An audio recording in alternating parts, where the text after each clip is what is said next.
So without ado, nga akong i-share mga Reverend Fathers, Bishop Ray and the Bishop-elect is benevolent neutrality, understanding state and church relations in the Philippines. Mubase magita dinhi no, sa atoang kinibang gikan sa konstitusyon. 1987 pa maniwa magyuni na usab no. Sa tanang balaod ang 1987 Constitution isip patakang balaod mo ra gini sa nagpabiling putli. Wa gini natarog. I don't know sa karon na naman ta sa bagong administrasyon kung doon na ba yung mga proposal.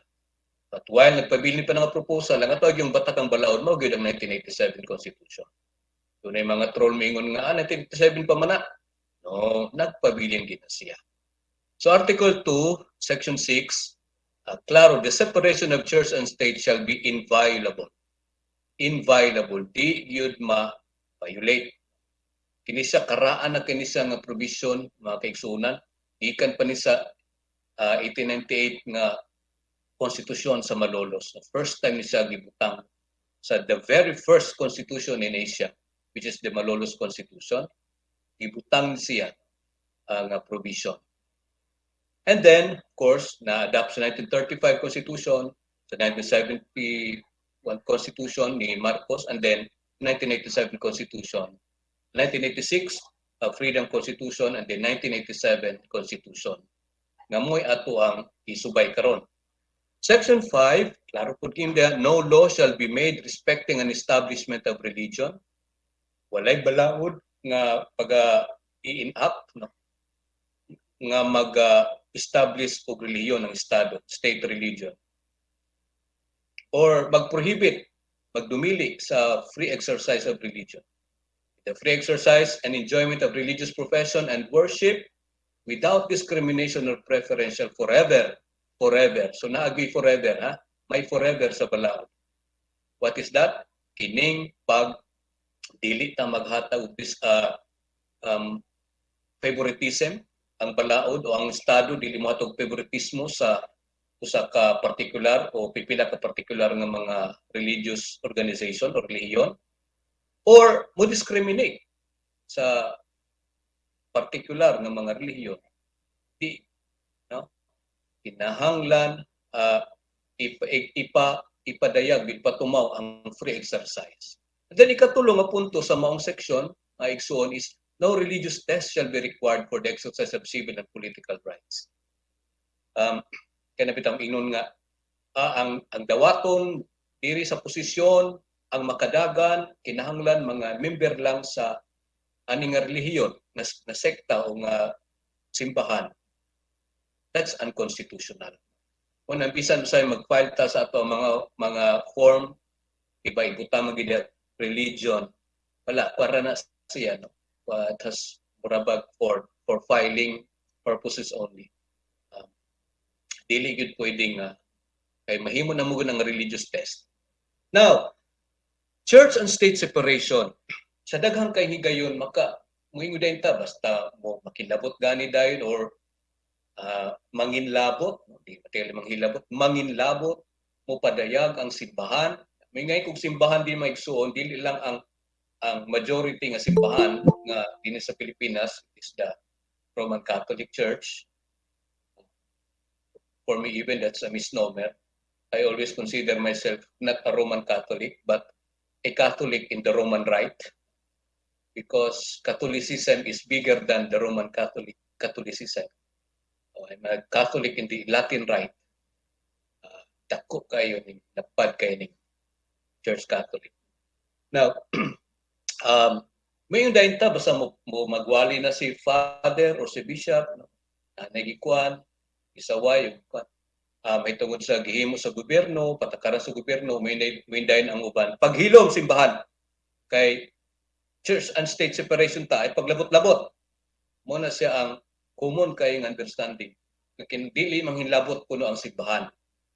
Mo nang isa na sa conception sa wrong understanding nga murabag ang simbahan dili manginlabot o mag-involve in the hurly-burly of public and political life. Ingon pa ni Father Bernas Joaquin Bernas SJ sa Jesuit priest and lawyer.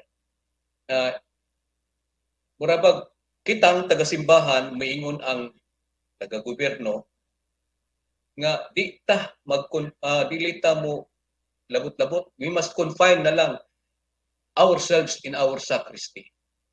Now, sakto ba ni siya? To understand the subject properly, balik ta sa konstitusyon, kung iyong ganiha, no law shall be made respecting establishment of religion. Kung gitawag nga non-establishment clause. Ang gobyerno, ang estado dili gyud, no? Dili gi-allow nga magtukod og state religion. Pareho sa England, sa United Kingdom, the Anglican Church nahimong state religion. Or in the old Spanish Empire, the Roman Catholicism, state religion. Before, Malta, nasa lang Constitution. Italy, nasa lang Constitution sa una nga the Roman Catholicism is the official state religion. Pero sa tuwa, dili, bawal. Idili na siya. Munang, then free okay, muna ho ganihan, no? Kung sa may pasabot ani, okay, immediately it can be seen that the command is addressed not to the church, no? Ano man, no law shall be made. In other words, isa may muhimo og balaod, ang simbahan ba? No, ang gobyerno, ang estado.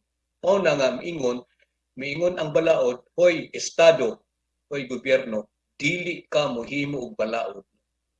Muna siya, address not to the church but to the state. Because after all, it's the state that passes law. Now, this is to say na ang gobyerno dili maka-implementar og balaod mahitungod sa mga religious practices over its constituents. Ibig nga, proposed bill for an act to command the people of the Philippines to go to this particular church? No. Mo na say violation of church and state separation. So, ang gi-prohibit, no, ang gibawalan, ang giwarningan nga ayaw, it's not the church. It is the state.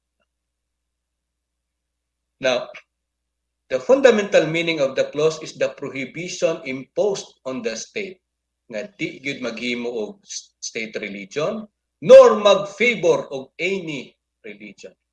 Sa may background niini sa akong ganiha, panahon sa mga Espanyol, under the Spanish Constitution of 1876, gibutang gina Catholicism is the state religion and Catholics alone enjoyed the right of engaging in public ceremonies of worship. That's 1876. 1521, the Western Christianity was already nag-offshoot, no? When Father Martin Luther, by the course of time or history, separated from the fold and ang quote-unquote Protestantism, the Lutheran and other Reformed churches. Kung ang giklaro din sa Spanish Constitution, ang Katolikurang simbahan ang gi-allow.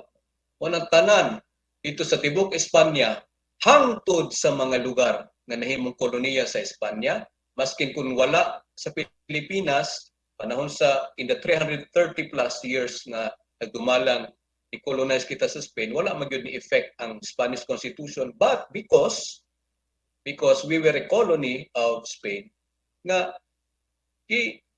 giimpusar po na siya din nga sa atong isla, usa ra gyud ang simbahan, no? Which was the state religion of the colonizer, which is of course the Roman Catholic Church. Mauna nga hangtod panahon sa wa pa niabot ang panahon sa revolusyon, sa panahon sa kanagkasal bitaw maigsuon, wala may civil wedding sa una nga kasulon atubangan sa huwes o sa mayor. The only marriage right that is allowed by the Spanish Constitution and of course the Spanish colony is the wedding or the marriage right that is officiated by the Roman Catholic Church. makasabot kita tungod kay sa akong gingon simbahang Katoliko mahimo ang nahimo nga state religion. In fact, ang Spanish Penal Code, no, kanang mga Kodigo Penal sa Espanyol of 1884 nga ni take effect sa Pilipinas, kini mo ni take effect sa Pilipinas, mo ning gisulod. Klaro ang mga pagpabor, no, yun, proteher, iproteheran ang simbahang Katolika isip opisyal na relihiyon de Estado sa Espanya. Nakabalo din ta, pag-abot sa mga Amerikano, take over ang mga Americans, the constitutional system of the Philippines, wala, hinahinay kawala, of course, niabot na itong atuang Malolos Constitution, pero short-lived naman to siya, kaya take over naman ang mga Amerikano, tanggal na ang mga pribilehiyo nga kanhing nakuptan sa simbahang Katolika, no, sa under sa Patronato Real. O tungod kay ang American Constitution, klaro, no, ang walls of separation nga giimpusar sa amendments no, sa American Constitution, which is of course influenced by the French Revolution. Bisan pa niya ang mga isuon kay ang Philippine Bill of 1902. Kining Philippine Bill of 1902 ang Amerika ang naghimo niini, giimpusar sa Pilipinas mo ni sang nahimong konstitusyon nga gisunod, no? Gisunod kay koloni naman ta sa Amerika. Atong 1898 Constitution ilang ginaldo na padaplin na to ang gisunod is the Philippine Bill of 1902 tungod kay mo ni siya ang balaod nga giimpusar sa Amerika na sundon batakang balaod. Ibutang diha ang complete separation of church and state. The abolition of the special privileges sa mga particular religious sect. Mao na nga at that time, mabasa ta sa history gyud ha, dili chismis, history nakita nato nga ang simbahang Katolika atong time nabutang sila sa namni sa atong pamaagi lugar. Of course, to the rescue na dayon ang inang simbahan na may anti-Spanish sentiments, no, ginahin ipadala ang mga misyonero gikan na sa Europa o sa Amerika. Nanulod na ang mga misyonero, mga American, kay ang Amerikano naman ang ato ang colonizer ng panahon. Apan bisan pa ni ana, reasonable, no, as a historian myself also, nakita kong reasonable gyud bisan pa og tanggalan og pribilehiyo ang simbahan Katolika, reasonable kaayo tungod kay giila sa Estados Unidos po ang mga property nga iya sa simbahang Katolika wa po na kay gipang-ilog man na sa una, no, sa mga lokal nga pangagamhanan nga uban na po do nga po particular nga simbahan, no, nga ning separate. In the case, sa landmark case of Barlin versus Ramirez. Si Vicente Ramirez, paring Katoliko, ning bulag siya, apil siya sa katong Iglesia Filipina Independiente. Iyang gikuha, apil ang simbahan, ang mga tao, ug ang Church Plaza. Kung reklamo si Barlin, who was the Vicar General and the Bishop-elect, ni ato sa korte. Sakto ba nga nitabo tuningon ng Korte Suprema ibalik na tungod kay dili na inyuha iyan na sa property sa simbahang Katolika. So, the separation in fact came earlier than the Philippine Bill, okay? Nani sa Treaty of Paris na influensyado sa French Revolution. The constitutional command, however, is more than just the prohibition of state religion. Klaro na nga, dili allowed ang gobyerno mo declare of state religion. Ang jurisprudence o mga kaso nga gipang desisyonan sa Korte Suprema o ni sa gitawag og jurisprudence, gi-expand pa gyud, no, nga wala gibalaod nga mag-aid sa usa ka religion o sa tanang religion or sa pipila ka mga relihiyon. The separation part of the constitutional command, okay, then we have also the other part, the free exercise. Mo nang gibutang ni siya sa maong batakang balaod provision. Now, question, when people see bishops or priests venturing into public or political life, the instinctive question that is often asked is, doon na ba violation sa separation of church and state? Kung magwali na si father o si bishop, may tungod sa mga dili maayong gawi o mga immoral na kita sa simbahan, we are the vanguards of morality as expected. We do not dilitamukan sa illegality sa gibuhat sa estado kay di man ta competent, pero when it comes to morality, the church has its own say. Now, mo nang understandable nga sawayon ta, so hoy paghilo mo diha simbahan. But the negative command of the Constitution is addressed not to the bishops or priests again, but to the state and those who exercise state authority. So, as to bishops and priests, the pertinent part of the Constitutional command is guarantee of free exercise of religion. So, kung usa ka pari o obispo mo saway sa hiwi nga buluhaton sa gobyerno, sa estado, sa ubang pang sektor sa katilingban o sa sektor mismo sa simbahan, tungod kay gigaranti man na sa free exercise laws, religious freedom. But, ningon ng Constitution, the free exercise and enjoyment of religious profession and worship without discrimination can forever be allowed. So, mo ni ang giprotektahan kita sa simbahan by freedom of speech and assembly of the Constitution. Wala si kinsa nga makapagdumili nato yang estado o magtigom kita sa pagsimba sa atong Diyos. Now, nag-ingon ba ko nga so yung di ay nga ang estado man day gibawalan, pwede ta sa simbahan kita nga mga clerics, pari o bispo who participate in the political arena? Dili na mo pud ang akong giingon. What I am saying is that there is nothing constitutionally wrong when priests or bishops get involved in public affairs or politics. Getting involved meaning preaching or makigbuhat nga dunay makita usay dunay kolor nga politikanhon, wala gyud ta gibawalan sa konstitusyon yan.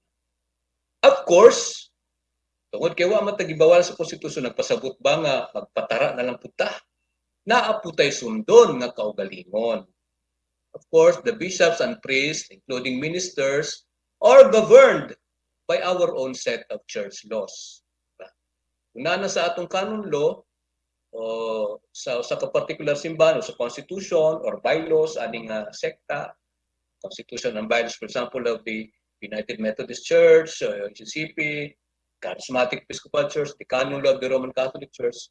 On our part sa Roman Catholic Church, ang mga pari in the 1983 Constitution canon law, kay sa 1917 canon law, dili klaro ang prohibition, pero gipaklaro ni Pope John Paul II the 1983 canon law nga ang mga kaparian gibawalan, prohibited from running or getting into political positions. Okay? So kung dunay pag prohibition diha sa kaugalingong balaod sa particular na simbahan, should not get them, mauna ang sundon. Mauna ato ang sundon. So sama sa kung yun, sumadaw na to, sayop yun itong miingon nga, hoy simbahan paghilom kay separation of church and state. Ang church and state separation clause prohibits the state from interfering the affairs and from giving favors to a particular church. But the church and state separation clause does not prohibit the church from standing on the basis of moral grounds. Na mubarug, musaway sa mga hiwi, nagawi nga makita niini sa sosyudad diha sa moral na aspeto, kung legal na aspeto po sa mga adunay kabang kaaga ni. Una kay benevolent neutrality man ta sabto nato. Doon na po exception to the non-establishment clause. Una, government sponsorship of town fairs in the case of Garces versus Estenso sa kasong gidesisyonan sa Korte Suprema. Government sponsorship of town fiestas, some purely religious traditions have now been considered as having acquired secular character. Sa kadagang higayon, ang fiesta sa parokya o sa lungsod, parokya mo pod ang fiesta sa lungsod. Pagpa-sponsoro nato ang mga taga-gobyerno. Violation ba siya of church and state religion separation, church and state separation? No.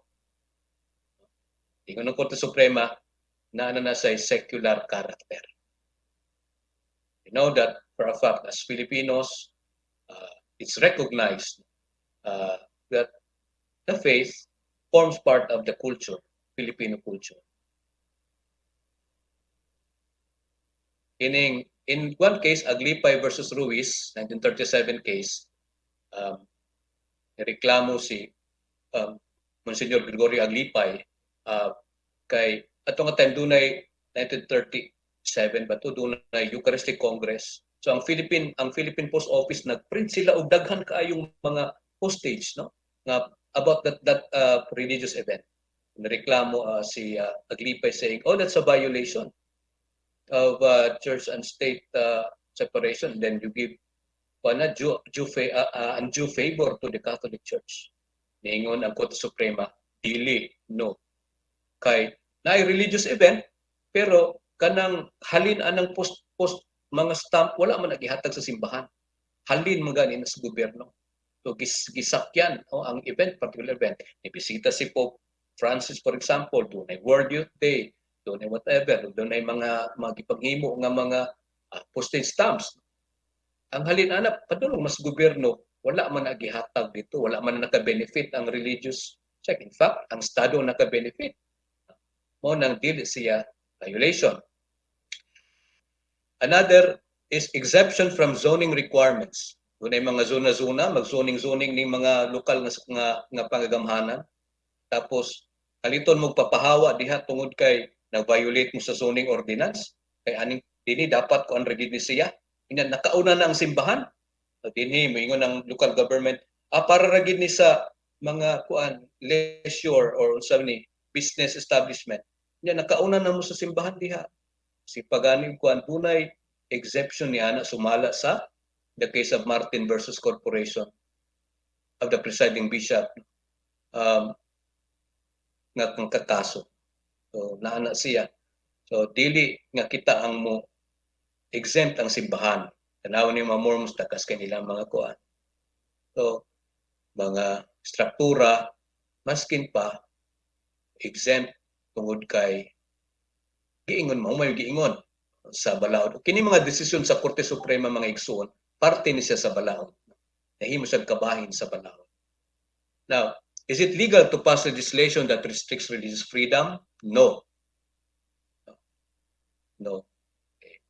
Member kanya to presidente. So na nga, bagay na mo pagkuhan, dit paghimo na mo kapilya sa inyong iharap tong istorya. No? What to illegal bearing? Ang mga di kasabot, sabi nila, ang pulong sa presidente balaod ang dili. Balaod magikan sa Kongreso. O klarong gingon nga Kongreso, wala kay katungod ng mahimo og balaod. Illegal, unconstitutional kung mahimo ang Kongreso og balaod na magdumili sa pag-practice sa mga religious freedom, religious profession. Doon na po exception, separation of powers gihapon. Una, ingon sa Konstitusyon, Article 6, Section 28, charitable institutions, churches and parsonages or convents. Parsonage mo ning gigamit sa mga evangelical, no, non-Catholic. I really hate yun mo gamit og word nga Protestant mga igsoon. Okay? Protestant refers to the one that protesting against the Roman Catholic Church. I don't think the evangelicals are still protesting now. Well, the other mainline evangelical churches. Then convents, mosques, non-profit cemeteries, and all land buildings and improvements. actually, directly, and exclusively used for religious, charitable, or educational purposes shall be exempt from taxation. So, klaro sa batakang balaod. Ang simbahan, yan ni atuan, no? Then naapod ang konbento. Basta gigamit siya, igsuon, mga igsuon ha, tanan natin. And all lands, buildings na gipanagyan sa simbahan. Basta gigamit, actually, directly, and exclusively. Mag-uban yun niya, actually, directly, and exclusively, for religious, charitable, or educational purposes, exempt from taxation. Atong property diri natin, property sa hektarya, simbahan, kumbento, eskwelahan, nga private school, the church-run school, exempt from taxation. Of course, the local government code nagpapapagod sa loka sa real property tax. And then, pero kung ang usa ka parte sa ato ang simbahan, dunay ubang simbahan pananglitan, gibungkag kay gipabang gihimo nga business paabangan para sa mga tindahan, then dili na siya actually directly and exclusively kay kanang pagpaabang di man na parte sa ato ang religious worship and religious freedom, expression of religious free exercise clause. You venture naman into business, naturalmente, ubayad yung ka buwis. Apan, kung kana, gigamit alang sa simbahan, then, klaro ang batakang balaod niya. Exempt kita sa. Okay, ang Article 6, Section 29, no public money or property shall be appropriated. Ang pasabot may igsuon nga idili sa gobyerno ang paghatag og budget, public money or property nga ihatag sa simbahan for the use, benefit, or support of any sect, church, denomination, sectarian institution, or system of religion. Okay? Or to any priest, preacher, minister, or religious teacher, dignitary as such. Except, doon na the exception, kung ang pari nagtrabaho isip chaplain sa mga leprosaryum, penal institution, government orphanages, kini mga doon na may mga chaplain nga mga sundalo o pulis nga mga pari o pastor nga naa sila di apil sa chaplaincy service. Ang AFP noon na sila chaplaincy service office, lahi po itong military diocese, part na siya sa the whole chaplaincy service, military sa Roman Catholic man na. Kaganan mga chaplain para sa mga Muslim, para sa mga Protestant, para sa mga evangelical, na nasa din nga ang ilang buhaton as mugayad sa spiritual nourishment sa ilang sa mga kasundaluan o mga kapulisan as chaplain. Sila ranggo unang swildado sa gobyerno. Other than that, dili mo nang walay public money. That's the reason mga igsuon nga ang simbahan gidid-an nga mudagan as party list group. Kay pananglitan o ang usa ka grupo, pananglitan kita sa charismatic Episcopal Church, mudagan ta, i-allow ta nga mudagan og party list, and si Bishop ang first nominee, so siya ang first representative. Dunay duha pa, kay nadagan ang nidaog duha ka seat ang nakuha sa particular simbahan. Violate na siya sa no public money or property kay hatag naman ta og naghatag naman ang estado og budget, no hatag naman og public money. Siya po na sa rason. Dunay panalitan, dunay balaod nun nga himuon an act to appropriate fund to the XYZ Church on the occasion of their 100th anniversary. Unconstitutional. As an act of gratitude by the state. Bisan pa usaw na pag-explain, tayo ng gihapon, unconstitutional. And give me a minute first for a help.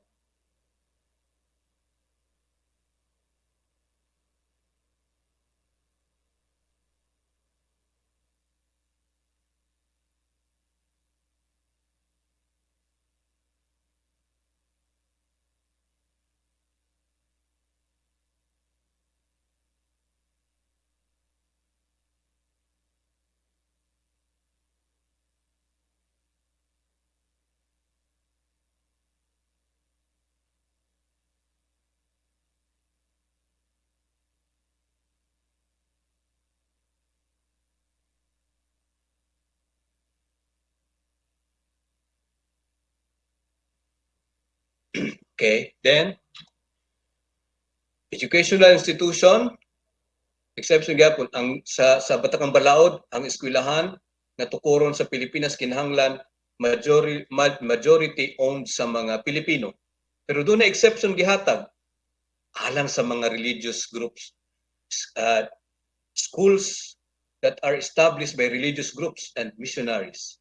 Dili kinahanglan nga solely owned by the citizens of the Philippines. Ngano man, klaro man ang exception din sa Batakang Balaod. Okay. Gi-recognize.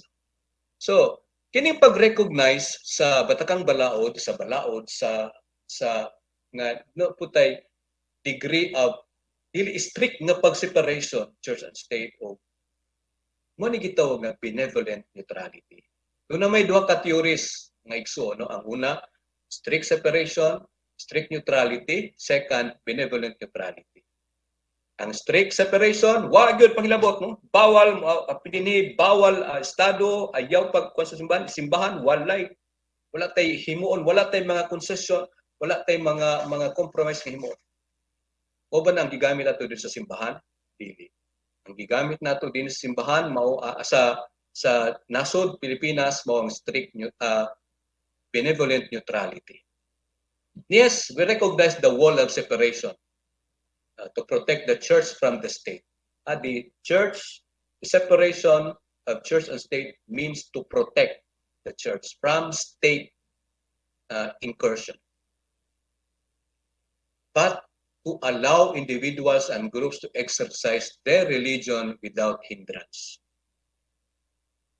Mo nang ang paghatag o kita to mo pabor sa simbahan dili na tungod kay violate siya kundi pag-allow sa mga individual nga makahimo sila sa ilahang right to religious freedom. Mo nang atong gigamit sa Pilipinas, benevolent neutrality. Kung sa man ng benevolent neutrality, accommodations in interpreting the religious clause. Kining Estrada versus Escritor nga kaso, dali lang nga pagtagkuan ako share, kini si Escritor, kuan siya, member siya sa Jehovah's Witness. Then, bulag sa sabana, nakig-ipon siya sa bulag pod sa asawa. O byudang buhi. Unya, gireklamo siya kay nagtrabaho man siya sa korte. Gireklamo siya for public immorality. So, hangtod naabot sa Korte Suprema ang kaso. Pawaon ba siya tungod kay nag-commit siya public morality? Nakita nga dili man sila capable mag-minyo ay pero naa sa ila ang relihiyon nga katong mga dili incapacitated to marry each other kay mo gina byudong buhi. Pwede sila, na sila ritual nga himon silang simbahan. Nga gihimo dugay ng panahon. Gitawag og kanabura covenant or na right. Nga mas dili sila, magpabilin silang faithful sa usag-usa. Ningon ng Korte Suprema, we have to recognize that. Yes, she may have violated, but because there is this particular nga punto sa ilahang simbahan, i-recognize na siya. Munang wala siya, ang iyahang right no, to religious freedom, ang iyang religious ang patigbaba. O po nang hinungdan nga ang mga Jehovah's Witnesses, i-recognize sa balaod na dili sila mag-national mo appeal sa flag ceremony, flag raising, or musaludo sa flag, kay para nila, kitudlong na sila ang sekta sa ilang relihiyon nga para nila idolatry siya pero para nato dili man no nahiman klaro man sa ato ang pag-classify pugson bagid sila o dili sila mo donate sa ilahang blood to kay mo na ilang religious expression part sa ilahang relihiyon pugson ba sa gobyerno no kay mo na ang punto sa benevolent neutrality ang ilahang religious freedom. Is it possible for court to have jurisdiction over purely religious matter? Pwede ba mo musulod ang korte sa mga purely religious matter? Kung sa maning purely religious matter, sama sa pag-amend sa atong canon law or constitution, reinstatement of articles of religion, okay? Na gipangwala, gipangkuan, o mo ni atong buhaton kay nagsabot sa convention or conference. So doon ay mga aggrieved nga nung gikuha man to siya nga kuan nga article sa atong pagtuo di managan ta sa korte reklamo na to ni si head pastor or si bishop or si father. Mingon ng Korte Suprema, no, inyuhara na. No? Okay. Kung kinsa inyong apaapilon sa inyong grupo or tangtangon sa inyong grupo, kanang natangtang wa gina siya katungod ug wa siya legal remedy nga mudagan sa korte aron nga ma-reinstate siya sa inyong grupo. Tungod kay purely religious matter gina. It is outside the province of civil courts. So, namoy ipang expel, ipang excommunicate. That's those excommunicated or expelled cannot run to the o mingon nga walay due process nga nitabuan so no so forth. Dito ra gina sa inyong tribunal sa usa ka simbahan himo. Okay. Because that's to conform church regulations. O gi-recognize na sa balaod civil. Pero doon ay panahon nga makasulod ang civil courts in matters of ecclesiastical things, no? Ecclesiastical matters. For example, the civil courts will ordinarily live, of course, no? While the civil court relieve niya sa simbahan lang ang mga matter, pero naay pananglitan o kinsa man ang rightful successor of this una nitabo sa kaso ni Fonacier versus CA and De Los Reyes. Si Fonacier versus De Los Reyes nag-ilog kung kinsa gyud ang Obispo Maximo ang tunabot sa Korte Suprema ilang kaso. Tungod kay ang simbahan gi-recognize sa balaod mga duna sa juridical personality. So kung kinsa ang rightful successor, rightful head of that religious corporation, is a matter of law, civil court to decide. Okay. Now, upon dunay, remember in that same case, gipagawas ang doctrine of church autonomy. That secular courts should not interfere when the church disputes touches upon matters of faith, polity, discipline, canon law, or ecclesiastical relationships. Itanggal doon ay kaso panglitan sa Seventh-day Adventist nga pastor gitanggal siya kay on the allegation and of course upon investigation of embezzlement of fund. He was decided nga pawaon siya. Idagan sa korte, ningon ang korte wag gimilabot ana. Imo ra gipapahawa ka diha. Tungod kay nakay gihimo nga violation sa inyong church regulation, then imo nang kuan po. Salamat ka wa pagkakasuhi og kuan og embezzlement of fund. So no appeal from church courts, di ba namay kaugalingon kung sa kasimbahan ug ngali kuan pohon sa communion nga doon nagitay tribunal church tribunal unsay gidesisyonan. Of course na may mga controversy so issue nga dapat himuon doon na magimo mo kan mo gino sa particular na simbahan mo organize mo convene og church tribunal unsay gidesisyonan sa mga judges diya sa ecclesiastical tribunal dili na pwede ma-appeal dito sa civil court. Again, doctrine of church autonomy. Dunay another issue nga akong i-share is pwede ba nga magmisa ta, Catholic masses or masses nga i-conduct sa government buildings? Ka-violate ba ni sa separation clause? Una kung panalitan dunay special okasyon, ang sa gobyerno magpamisa maginon sila. Masabihin katong ganiya part naman siya sa kultura. Pero kung dayon kini nga kaso din sa Tony Valenciano, kuan sa korte ni siya no magmisa ang pari dito during lunch break. Reklamo ni si Tony Valenciano kay dili man ni siya Catholic or against siya anything. Para niya violation na sa church and state separation. Ingon ang Korte Suprema wala may public funds kay And ang ningon man si Valenciano nga nagamit siya lag aircon dito sa parking lot sa ilalom. That is appropriating public property and funds. Ningon ang Korte Suprema, no. Wala man nag-steady nga himong kapilya. Kaduha, lunch break, so walay oras sa gobyerno nga nagamit. And then aircon, pagmunday na tong aircon o lunch break.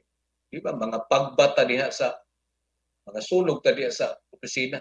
Apil po ng parking area dito na lihimo. So, dili siya violation. Dili nga particular nga kaso, sa masugingon kung i-request mo misa sa usa ka government office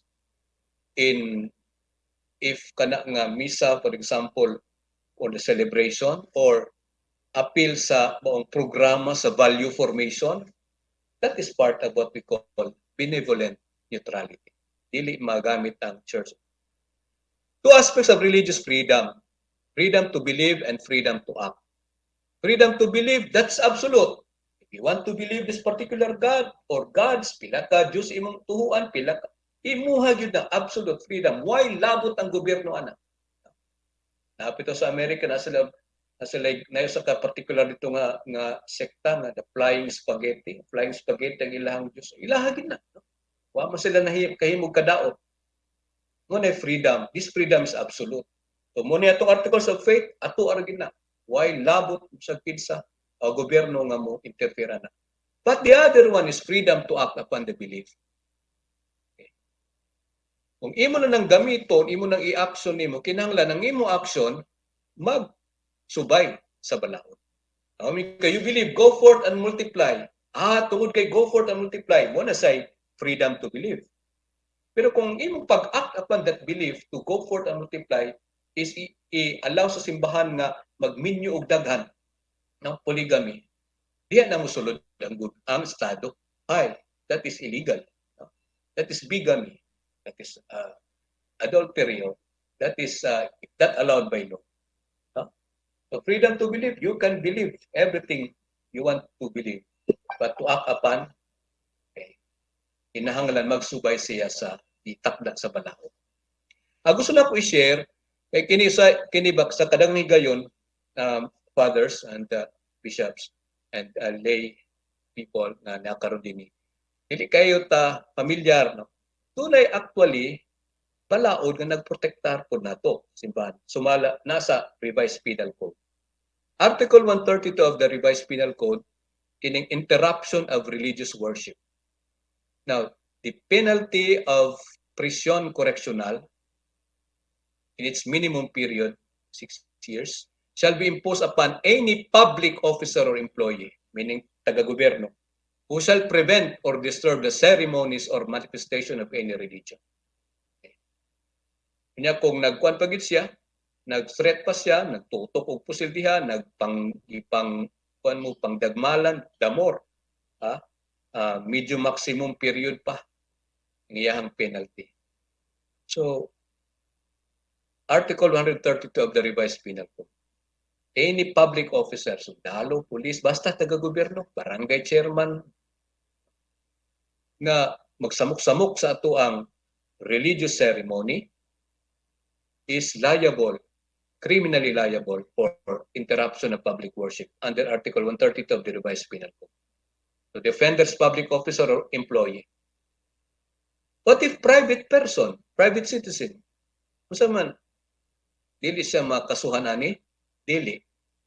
Adto siya sa other nga crime, which is, of course, before I go to that, here in case of People versus Mexica, Barrio Lieutenant, Kapitan, ning solo daw giyang gi-threaten ang pari, no? Patyun ta kang pariya ka.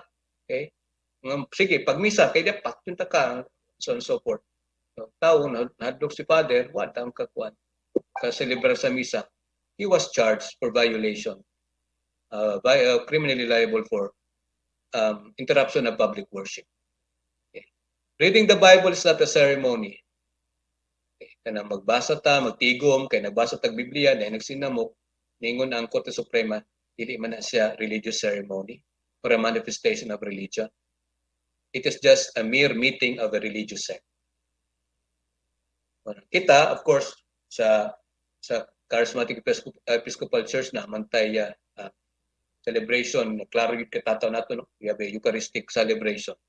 Anybody, any public officer nga mo interrupt ana, file nila yung kaso.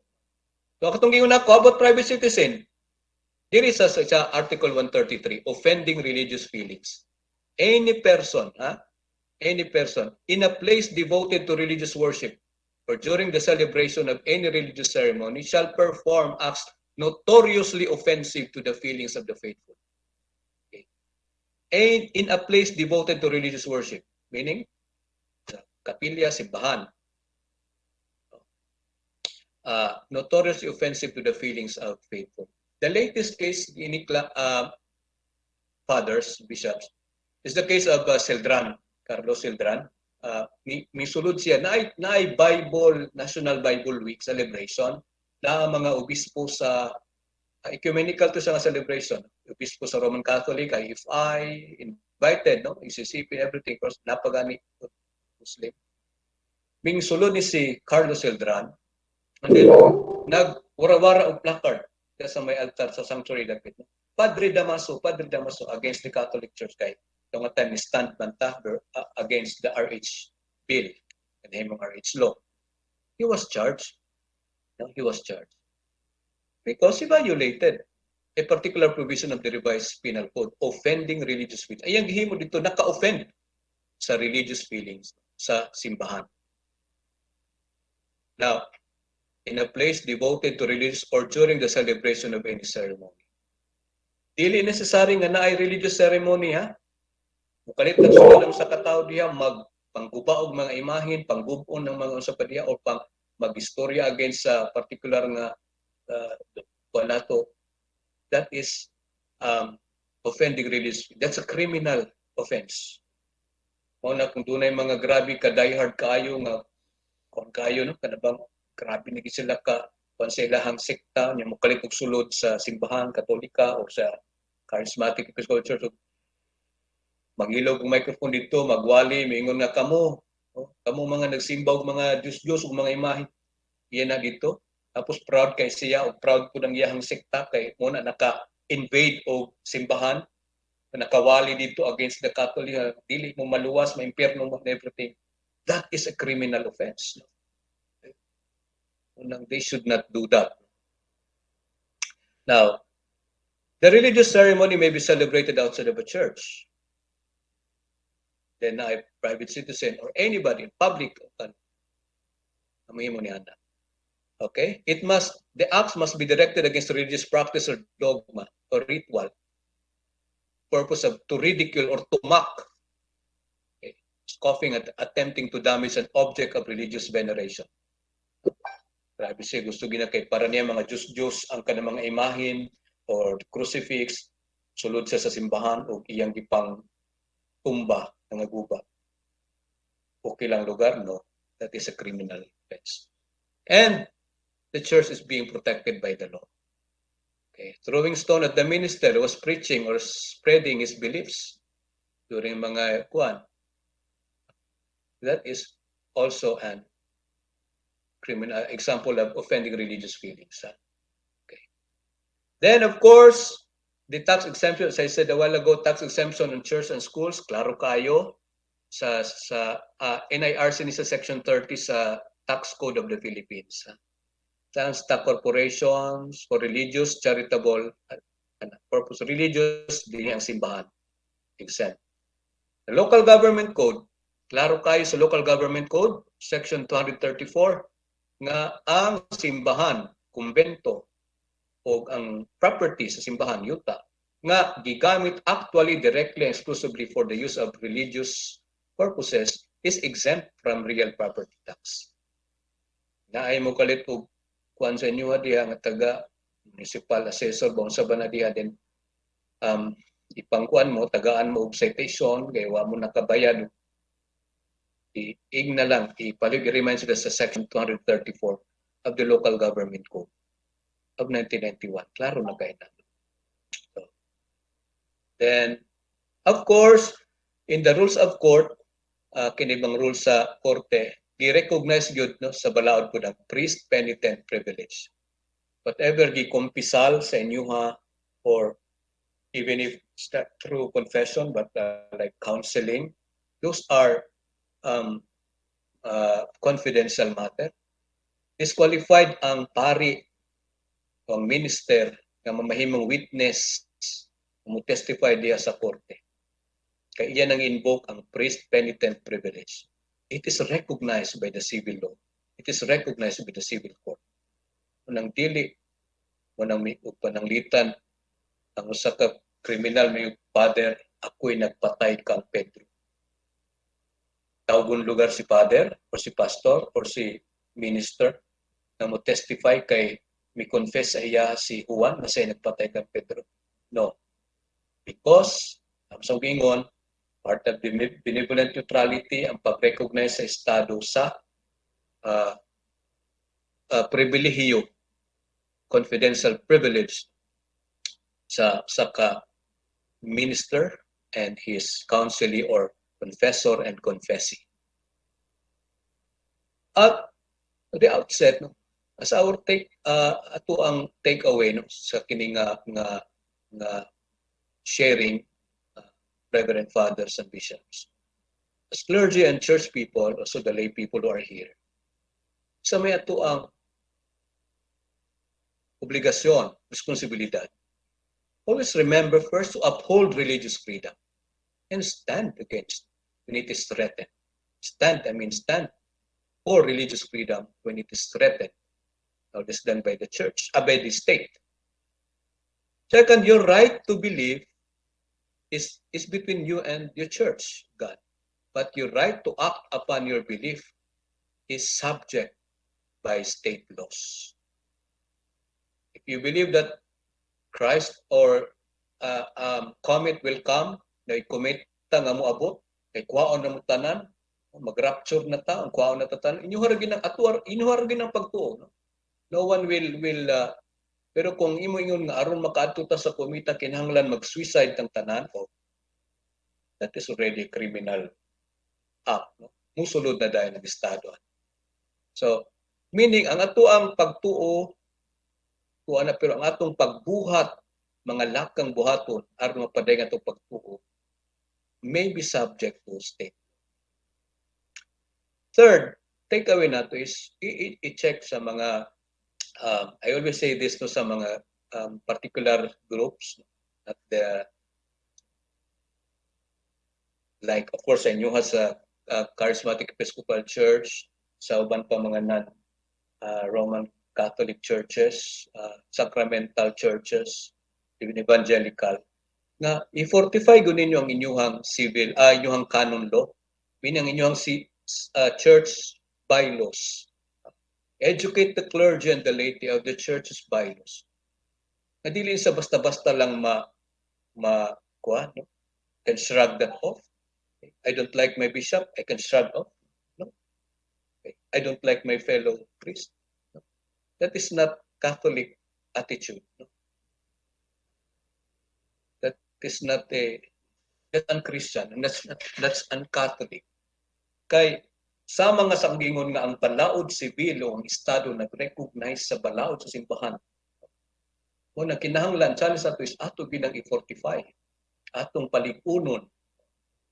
Kung dynamic nga magsigi og kwan, dynamic ang pagtan-aw nga utay mga aspeto kinahanglan how to the obedience, because obedience did not be a vow. If you're a minister of the particular church, you don't need to have a vow of obedience in order to obey your superior. That is given because you are in a particular church, particular communion. O itawag na communion. Then, of course, always remember that the state upholds benevolent neutrality. Dili strict. Mao na nga, di gid na mahimong balaod ng idili ang pagbutang og mga cross sa mga government offices. Or gidili ang pagtudlo sa katekismo sa public elementary school. Klaro kaayo nga mo na atong safeguard nga ang ato ang faith, our Christian faith, or our whatever faith, Muslim faith or your Buddhist, is being respected and protected. No less than by the batakang balaod sa atong nasod. Unang mapasigarbuhon ta sa pagpadayag sa atong pagtuo, tungod kay nakahibalo kita nga naa ang balaod pud nga nagproteher nato. Nga mooy naglangkob sa konsepto ang gitawag nato og benevolent neutrality. Daghang salamat ug maayong buntag kaninyong tanan.